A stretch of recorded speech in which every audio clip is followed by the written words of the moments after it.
આજે તો ટાટામાં જવું પડ્યું ઉના. તો જય માતાજી, જય શ્રી કૃષ્ણ મિત્રો. તો આપણે સવારમાં થઈ ગયા છે રેડી નો કામે જવા માટે.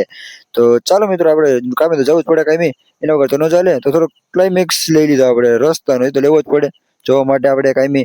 તો પહોંચી ગયા સીધા અમે નોકરીએ બસ અમારા સાથી મિત્રોની બધા વાટ જોતા હતા કે ક્યારે આવે. તો ત્યાંથી બધા કામ ત્યાં વાટા માર્યા ને થોડોક સીન લઈ લીધો. તો ત્યાંથી પછી થોડુંક કામકાજ કરીને પાછા અમે રિટર્ન થતા હતા. તો રસ્તામાં પોપટ જોવા મળ્યો લાલ કલરનો. તો અમારા સાથી મિત્રો કે જોઈ લો પોપટ. તો પછી આ અમારા જો મિત્રો છે, સાથી મિત્રો બધા ધુરંધર જ છે બધા.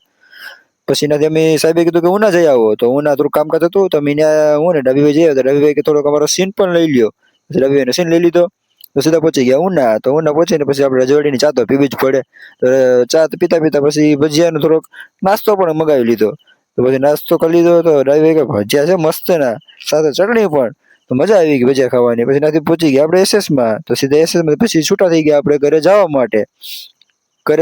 પછી સીધા નીકળી ગયા જમવા માટે. તો રસ્તામાં અમારે એક કામ હતું પાર્સલ દેવાનું. તો સીધું પાર્સલ દેવા મહાવીર કુરિયર જઈ આવ્યા. ત્યાંથી પછી બજારમાંથી નીકળી ઉના ને સીધા આપણે નીકળી ગયા ઘર તરફ. તો બસ જો આ હોટલમાં કોણ કોણ આવ્યું કમેન્ટમાં કહી દેજો તમારી રીતે. તો સીધા પછી આપણે ઘરે પહોંચતા 2-3 વાગી ગયા હતા. ત્યાં પછી પહોંચી ગયા. તમારે જો આ કાળુભાઈ છે, અમે આના કાળુભાઈ કહીએ. કહી દેજો તમે કમેન્ટમાં, તમે તમારો હોય તો આવો મીંદડો બિલ્લાડો છે અમારે. તો બસ આજનો વ્લોગ આયા સુધી મિત્રો. તો વ્લોગ કેવો લાગ્યો એ કમેન્ટમાં સેક્શનમાં કહી દેજો. તો મળીએ એક નવા વ્લોગમાં. તો ત્યાં સુધી જય માતાજી, જય શ્રી કૃષ્ણ.